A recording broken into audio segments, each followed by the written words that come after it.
Hello అందరికీ, అందరు ఎలా ఉన్నారండి? బాగున్నారా? యాక్చువల్గా ఈ వీడియో ఏంటంటే మా దీక్షితకి హోమ్ ప్రాజెక్ట్ ఇచ్చారండి, ప్రాజెక్ట్ వర్క్.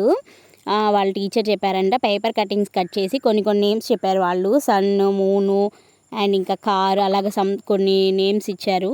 వాటిని పేపర్ కటింగ్స్ చేసి వాటిని గమ్తో అంటించకూడదంటండి, ఓన్లీ అన్నం మెతుకులతోనే అంటించమని చెప్పారంట టీచరు. గమ్ యూజ్ చేయొద్దని చెప్పారంట. సో అందుకనే మేము ఇక్కడ అన్నం మెతుకులతో అంటిస్తున్నామండి. దీనివల్ల మా దీక్షకి అన్నం మెతుకులతో కూడా పేపర్ అంటిస్తారా మమ్మీ అని అడుగుతుంది. తను ఈరోజు ఒక విషయం నేర్చుకుందనమాట. మన చిన్నప్పుడు మనం ఆ టైంలో కొంచెం అన్నం మెతుకులతో కూడా అంటించిన గుర్తుంటాయి కదండి మనకి. ఆ మెమరీ మనకు ఉంది కదా, మన పిల్లలకి కూడా ఆ మెమరీ ఉండేలాగా వాళ్ళ టీచరు ఇలాంటి ప్రాజెక్ట్ ఇవ్వడం నాకు బాగా అనిపించింది. అన్నం మెతుకులతో కాదులే కానీ మామూలుగా మనకి రిపబ్లిక్ డేస్ టైంలో క్లాస్ రూమ్ డెకరేట్ చేసుకుంటాం కదండి. క్లాస్ అందరూ డబ్బులు ఇచ్చేసి ఇప్పుడు మైదా ఉడికించి మైదాతో అవి పేపర్స్, కలర్ఫుల్ పేపర్స్ అన్నీ అంటిస్తాం కదా, అవి బాగా గుర్తొచ్చాయండి నాకు.